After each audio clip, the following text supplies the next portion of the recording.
Hello everyone, welcome. Welcome to today's webinar on starting a code club. My name is Tim Wilson, I'm your host today.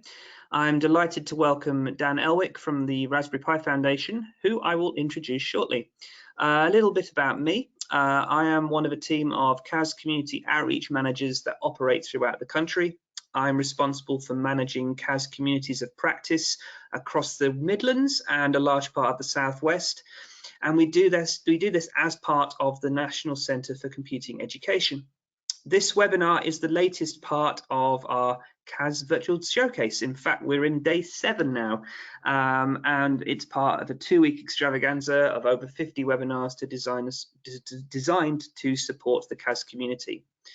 A little bit about Dan before I hand over. Dan was, in fact, the Code Club Regional Coordinator for London and the East of England for more than 4 years. He is now a Programme Manager for the National Centre for Computing Education. Code Club works with a global community of volunteers, educators and partners to run free coding clubs for young people aged 9 to 13. But I will not spoil Dan's thunder. I will let him introduce that. Before I kick off, a little bit of housekeeping. If you have questions for Dan, you will find on the control panel a questions tab, and this is where you can ask questions or even send your comments. As you are in listen-only mode, this is your sole means of communicating with us, so please do send in your questions. Also, if you have tweets, please use the hashtag CAS Virtual 20. Dan, can you remind me, what is your Twitter handle? It's at DanWickPi. So DanWickPi. I will post that up in the chat as well, so you know who to tag into the conversation along with mine. Okay, I think that's the housekeeping out of the way. I will hand over to you, Dan. Off you go. Tim, thank you very much for the introduction there. I'm just sharing my slides. Tim, can you confirm that? Does that look okay? Yep, absolutely. Started? Yep, go for it. Okay, so thanks very much, Tim. So I'm really pleased to be speaking to you today about Code Club. I'm going to talk a bit about what Code Club is and about how to start your own Code Club, and about how we are adapting Code Club to the current situation with reduced school hours and with remote learning. And then there should be plenty of time. If you want to post questions in the chat, please do. I think probably the best thing to do is if I go through my presentation, and then at the end of that, Tim and I can go through any comments that you have posted in the comments section. So for now, I'm going to give a quick introduction to what Code Club is and move on to a bit about adapting it to the current circumstances. So Code Club, as you may or may not know, Code Club is an international network of volunteers and educators, and the idea is to run free code clubs, as Tim said, for children aged 9 to 13. So that's primarily key stages 2 and 3. And to give you an idea of the scale of Code Club, there are more than 13,000 clubs across the world in 160 countries, and before lockdown we were reaching approximately 180,000 children a week in 28 languages. And the Code Club started, to give you a bit of the history, Code Club started in the UK in 2012, so it's built up since then, and the Code Club community in the UK is still the largest Code Club community in the world, but there are people starting new Code Clubs. It's a free model that people can start all over the world, so people are still doing that all over the world. And you can see that the pins on the map there are where we have some of our biggest communities in countries like Australia and Brazil and Canada and the Ukraine. So what do we do at Code Club? The main thing that we do is we provide informal learning opportunities for children to try learning how to code, and so probably the majority of Code Clubs start off using Scratch. So even if you're not familiar with Code Club, you might be familiar with Scratch, and that is a block-based coding language which is very popular, particularly in primary schools. And then clubs tend to progress from Scratch through to some of the other coding languages. So you can see that there we've got HTML and CSS and Python. There are projects for the Raspberry Pi itself, and the Sense Hat you can see there is a physical board that you attach to your Raspberry Pi, and that's also available in an online emulator which runs on Trinket, which is the same platform that is used for the HTML and CSS and the Python projects. Sonic Pi is a really fun music program. I think it's particularly popular with some of the sort of older age group that we target, so maybe the Key Stage 3 students. And if you look at the URL at the top of the slide there, projects.raspberrypi.org, all of the projects there are available from that link, and there are hundreds of projects up on the Raspberry Pi projects page, and they're all free, and you can use them at any time in your club. So that's a brilliant resource that you can go and look at. And I would recommend sort of starting off each of the languages. You start off at they're organized into modules. So you start off with module 1 and work through from project 1, module 1 in the different languages, and work your way through, because they become increasingly more complex as you do that.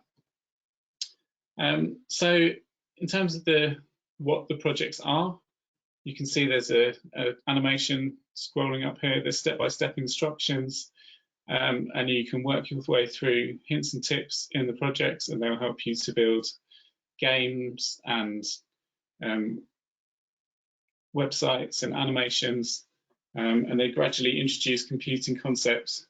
But the emphasis with these Code Club projects is that they're fun and that it's an extracurricular activity. There are challenges on there for the students who want a bit of a stretch, and you can also print the projects.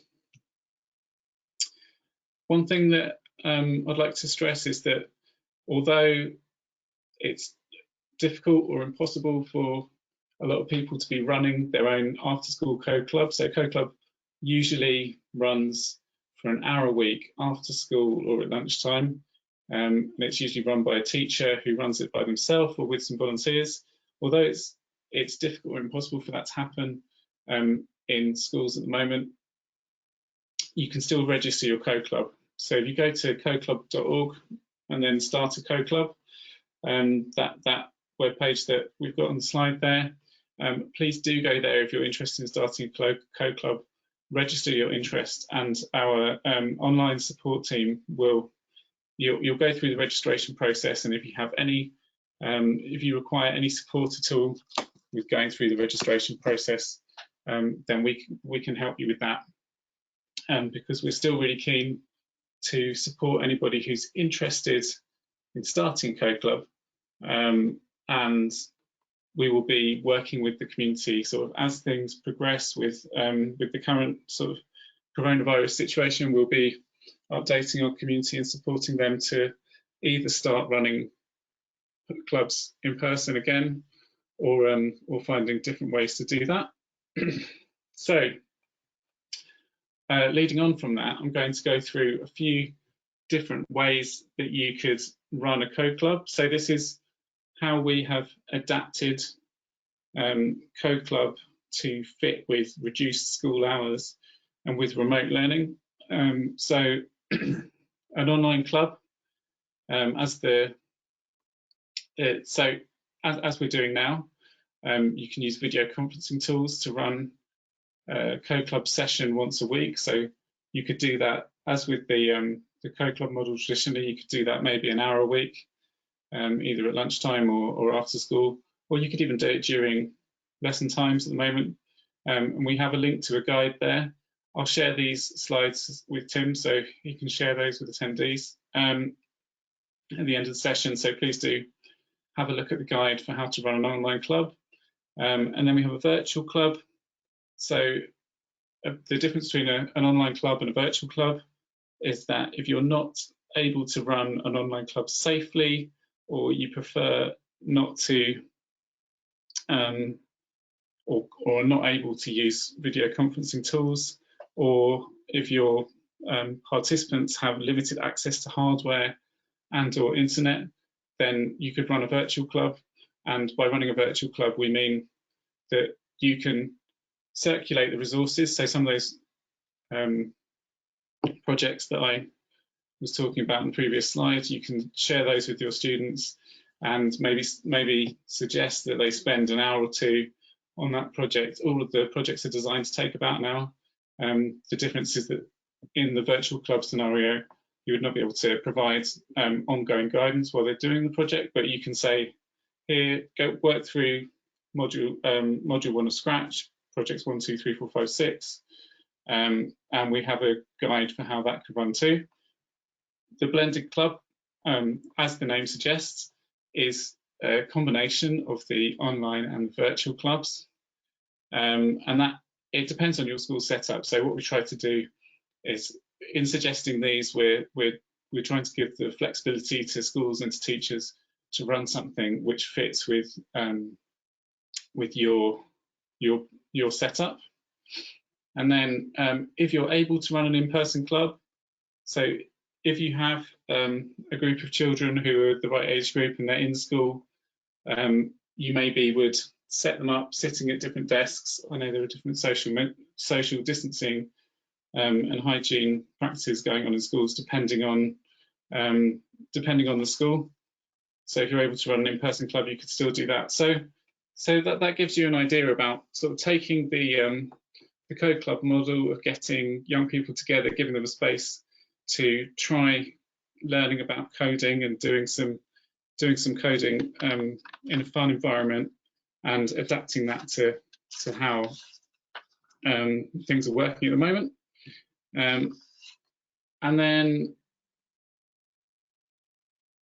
so leading on from the sort of different models, I wanted to talk about the advantages of running Code Club during the reduced hours at school. So one of the things, Code Club has traditionally been for after school clubs or lunchtime clubs, which meant that only children who wanted to or were able to attend an extracurricular club were able to go to a Code Club. In a way, this opens this up to a wider pool of students, because you can potentially run this as an activity with your class at the moment. So in some ways you can get more equality and engagement through this, and reach all of your students at once, and not just those who are able to attend an after school club. And the other thing to highlight is that this is a really fun wellbeing activity. I think there's been a lot of talk of mental health and making sure that children are engaging in fun and creative activities during this period where they're not able to attend school, or maybe not able to attend school all the time.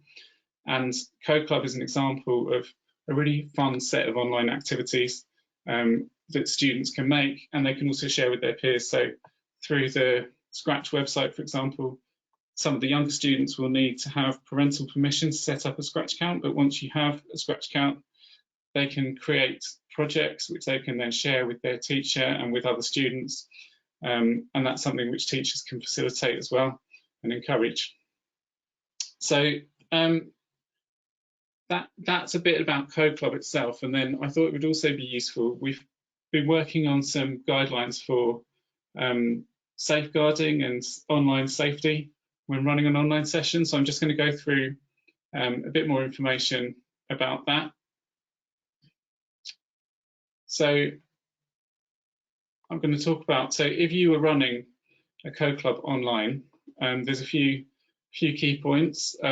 Make sure that you have parental permission to run an online session. All information should be emailed to a parent or guardian, and if learners are under 13, parents are required to sign in or authorise accounts. And there are some safeguarding documents that the Raspberry Pi Foundation has come up with. Again, I'll share these slides and you'll be able to click through to those links and have a look through those at the end of the session. And also, if you're working with anyone else, if you're a teacher and you're delivering this with another teacher or with volunteers or parents, make sure that they are familiar with best practices too. So make sure that you're using tools and software that will keep young people safe. And so that means no direct messaging, making sure that privacy settings are set to the appropriate levels, and make sure that you're familiar with the platform. There's all of these different platforms being used at the moment. Can be quite confusing. Tim and I were playing around with GoToWebinar just before we started this.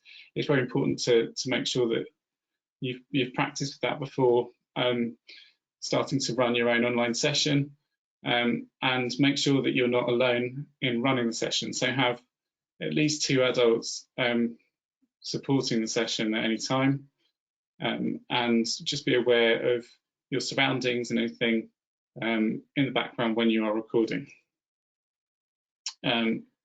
So the codes of behaviour, this is something which we've always had with Code Club. The Raspberry Pi code of behaviour is still relevant to online sessions. So there's really standard stuff. So making sure you use appropriate language, not communicating one-to-one with young people. So if you're leading a session, you're communicating with a group.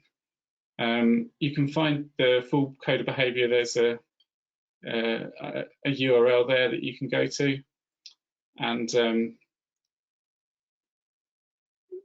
it says one more that's not in there. Remember to change out of your pajamas. Good tip. Just I'm sure people would do that. And then yeah, just really standard stuff. So raising your hand when you want to speak, and making sure that you're not using bad language. Getting parents involved. So traditionally, parents have had a big involvement with Code Club. They've been a real sort of source of strength and sustainability for Code Clubs being able to function, supporting teachers with running sessions in the classroom. So we recommend, in terms of a child's safety online, we recommend that a parent or guardian is present at an online Code Club session, and children should join in an open area of the house with the room or with the door open. And so if that's happening, it means that the parent or guardian should have been invited to attend the session, and they should be present. If they're not there next to the child for the whole call, they should at least be present in the house throughout the time of the call. And you could also consider things like asking parents to say hello at the start of the session. So we've got a few things now about what to avoid at your online session. So as I've said a couple of times already, we want to avoid direct contact with young people through email, through direct messaging, and on social media. You don't want to be sharing your personal information with young people. So remember that safeguarding works both ways. It's about safeguarding children and young people, but it's also about safeguarding any teachers or volunteers involved in delivering a Code Club. Make sure that you're promoting the links to your sessions publicly. Make sure that you're not taking any, make sure that you're not sharing the sessions publicly, and make sure that you're not taking any recordings or screenshots that include young people without parental consent. And also, it's important to not take on new mentors or volunteers to join whilst you're running your online club. So I think that the important thing there is that anyone who's helping you to facilitate the club is someone that you know and that you trust and that has been through appropriate safeguarding procedures to become a volunteer at your club. And then, so we're going to recap a little bit here, but if you think, I don't think I can run an online session safely, what can I do? I'd just like to reiterate some things that I mentioned a bit earlier on in the call. So as well as running an online club, running a virtual club, sharing the activities and giving time for children to do that, and then sharing feedback with them in an appropriate way is a good alternative. In terms of running a blended club, it might be that you're not able to run a code club for an hour a week, but you might be able to run one code club a month or one code club a fortnight, and then have activities that you offer so that you can cover more of the material without having to, without needing to sort of organise the online session, and then it might be a case that you'd need to wait until you're able to run a code club in person again. And like I've been saying, it very much depends on the school and on the situation within your school. I don't know whether we have who we have on the call today, so please, if you have questions about different situations, please do share them in the chat, because we can see whether there's any questions that need answering. But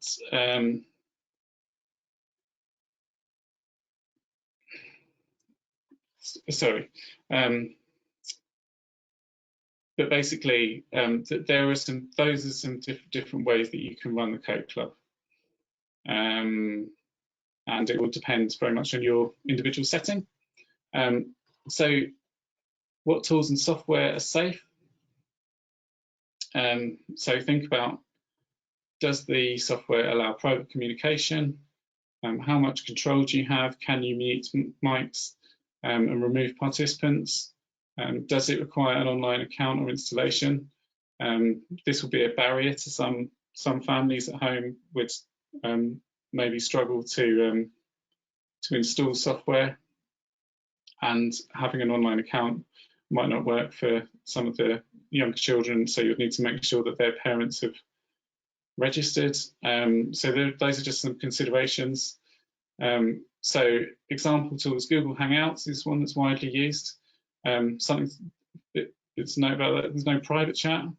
There's permission to enter, but participants and hosts have the same permissions. Meeting links are still accessible afterwards. YouTube Live is made for kids, disables live chat and comments disabled on videos. So that's a good option, sort of instead of a chat or a video conferencing option. And then others include WebEx. So, and this will again depend on your school and what you have a subscription to. On Zoom, you can disable chat between other participants and to the host. You have the ability to lock the room and can mute other mics and remove users. However, there have been some reported issues with privacy. And then there's Big Blue Button, can disable both adult-to-child and child-to-child private messaging, and the room is managed by admins. So these are all different things to think about, and I think it's about finding the solution which works best for you and which your school or your environment is able to provide. So how can you make your meetings more secure? So password protected.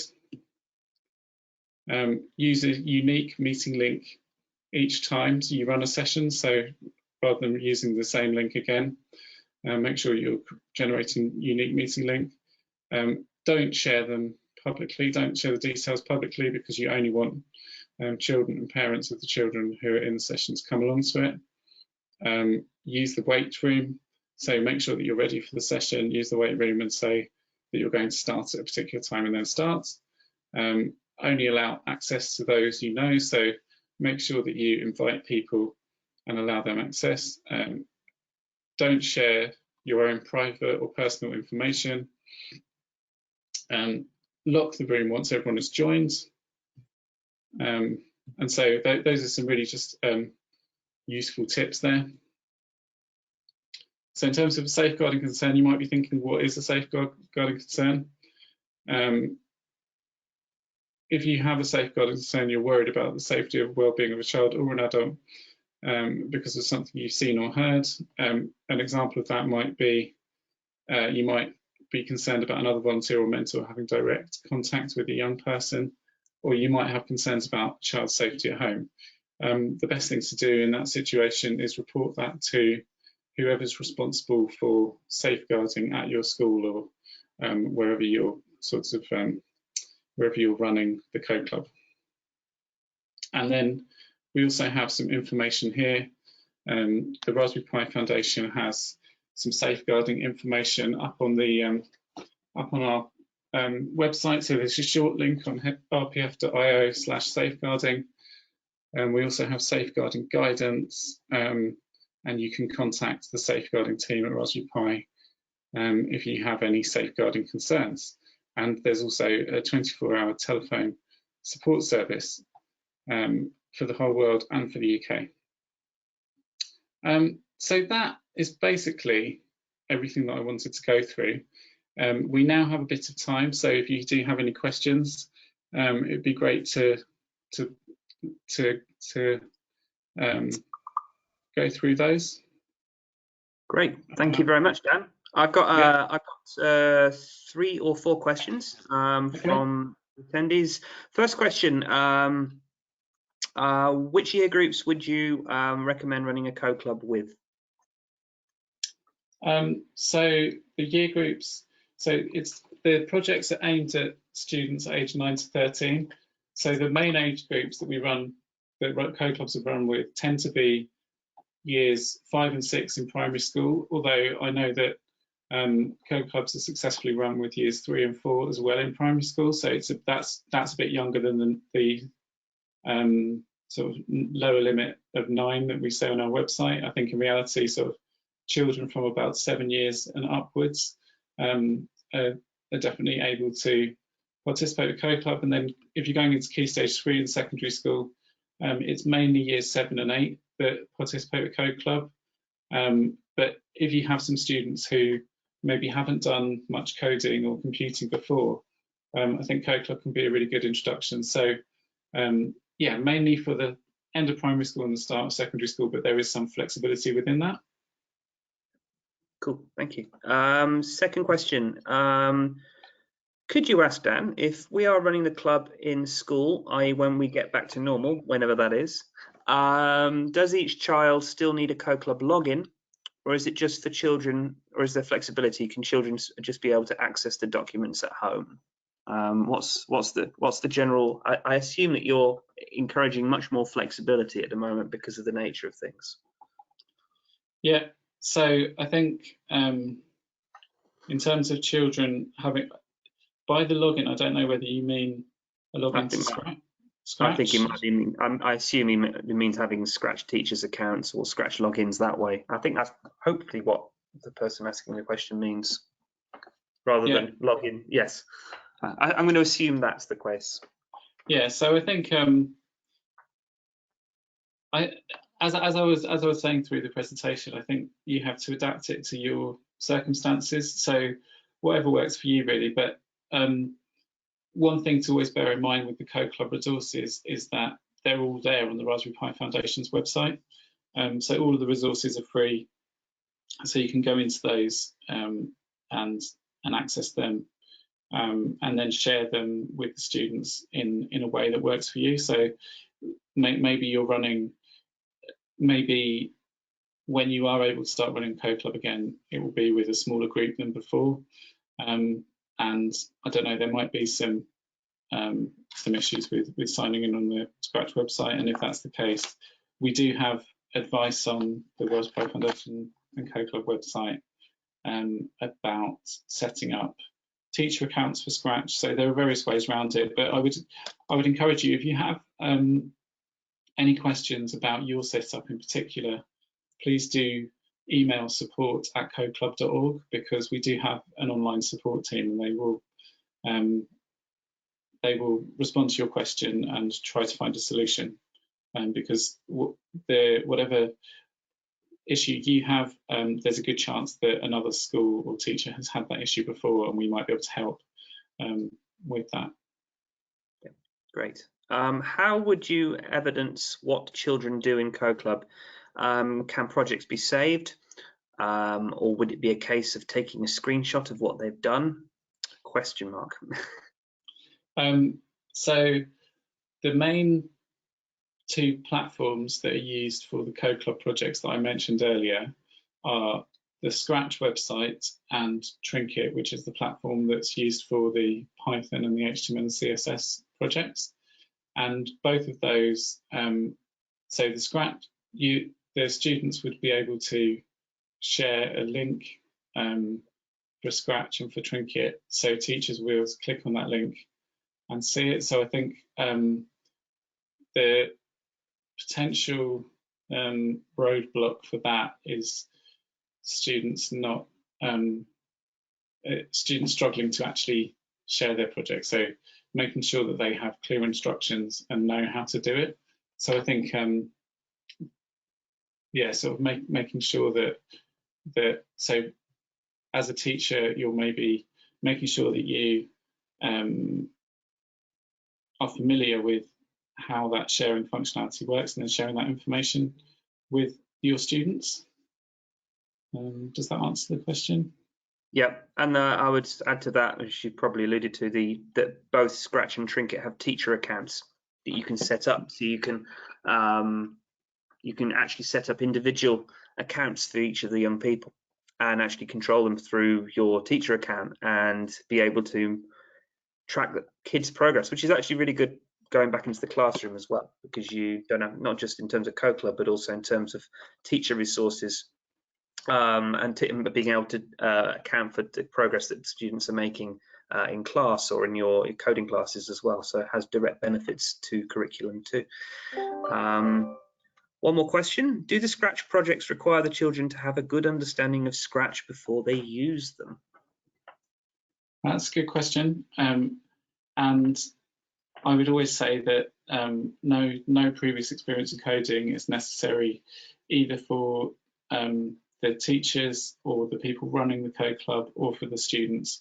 I think the thing to do to make sure that people aren't getting stuck is to, if you go to project 1 of module 1 in any of the programming languages, the first project is an introduction to that coding language. So it's an introduction to Scratch or to Python or HTML and CSS, and then to go through the projects in order, because they gradually become more complicated. So I think they're really nice.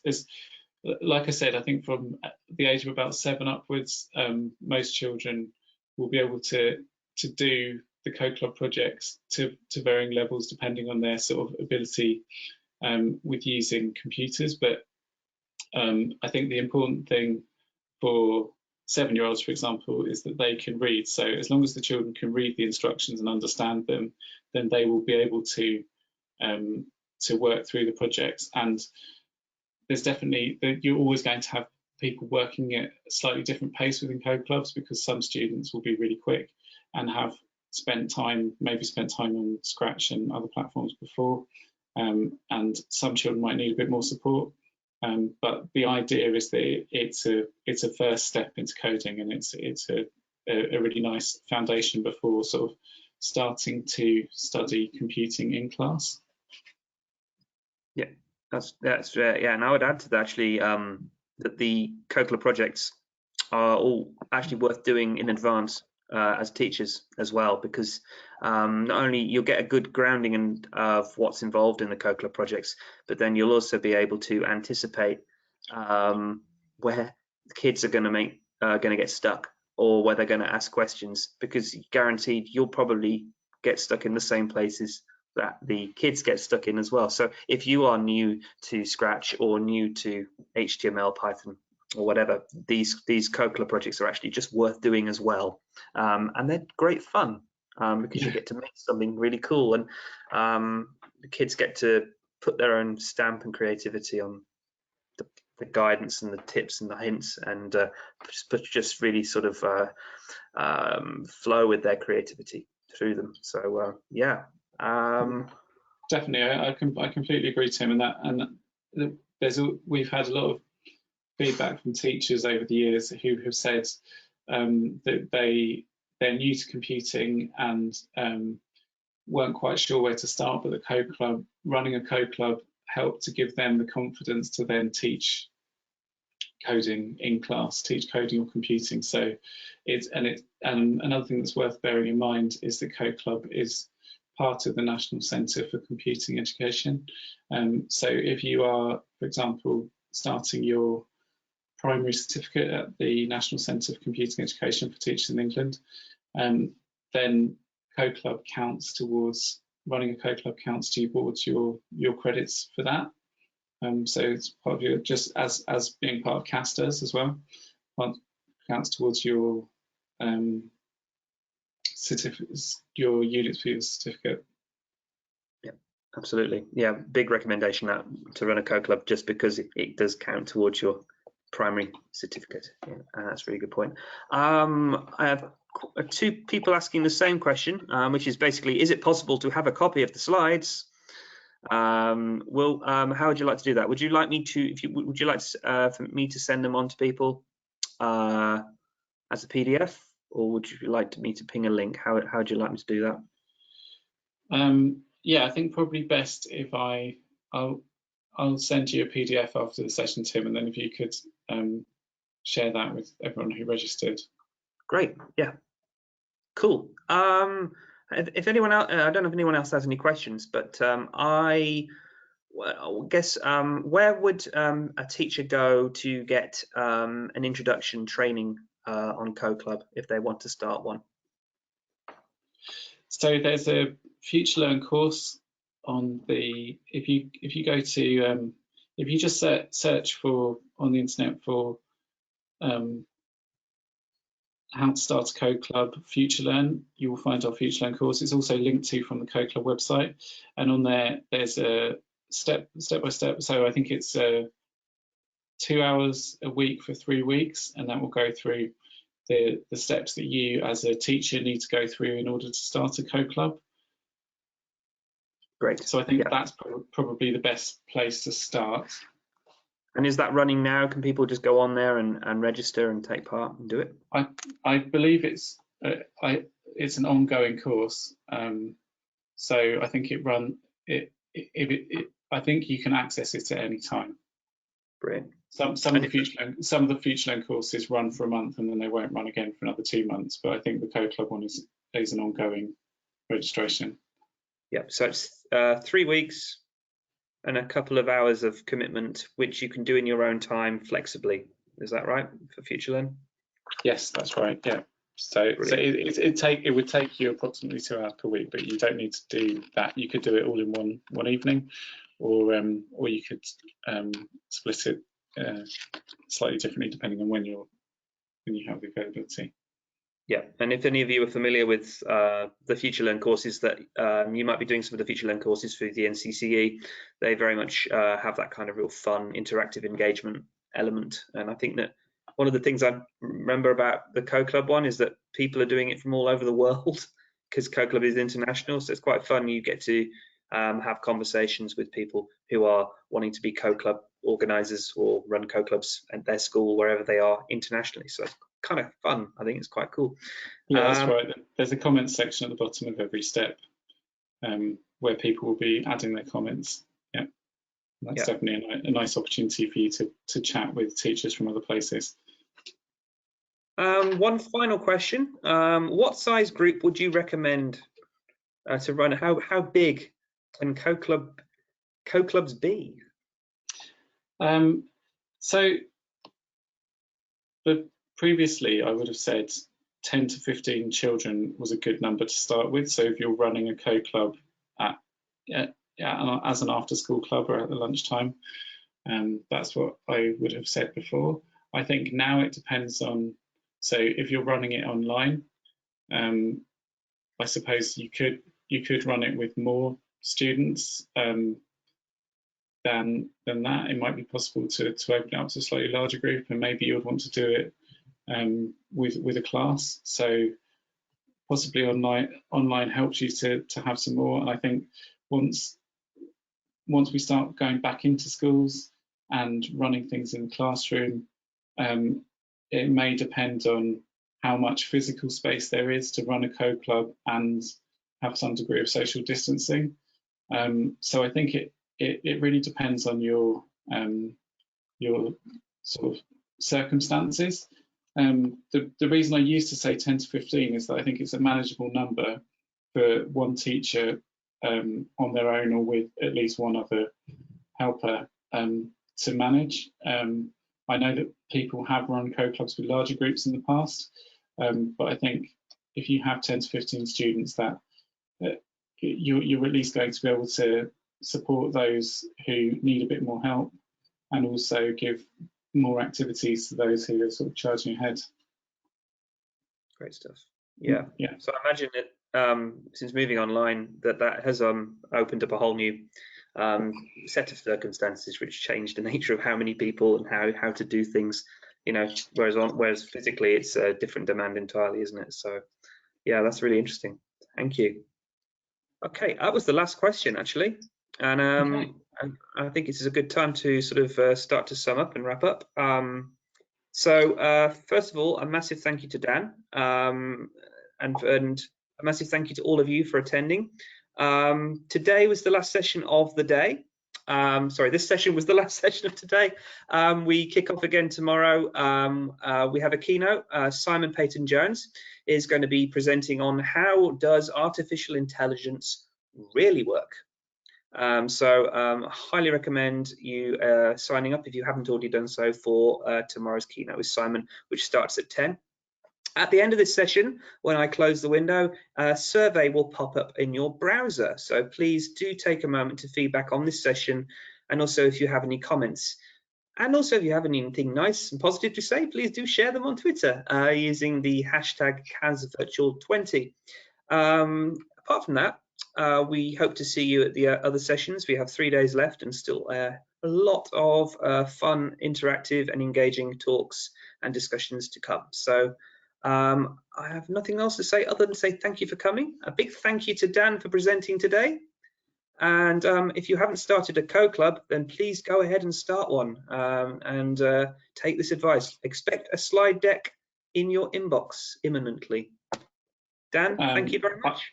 I'd just like to say thank you, Tim. Thank you, Cass, for having us today, and also thanks to everyone for listening. And as Tim says, please do go away and think about how you can start a co-club. Please do register on the website, even if you're not able to start a physical club at the moment. Please do register your interest and contact us if you have any questions at all, because we'll be very happy to answer any questions and support you as and when you're able to start running your own co-club. Brilliant. Dan, thank you. And thank you everyone for attending. Have a great afternoon. Cheerio for now. Thank you. Bye-bye. Bye.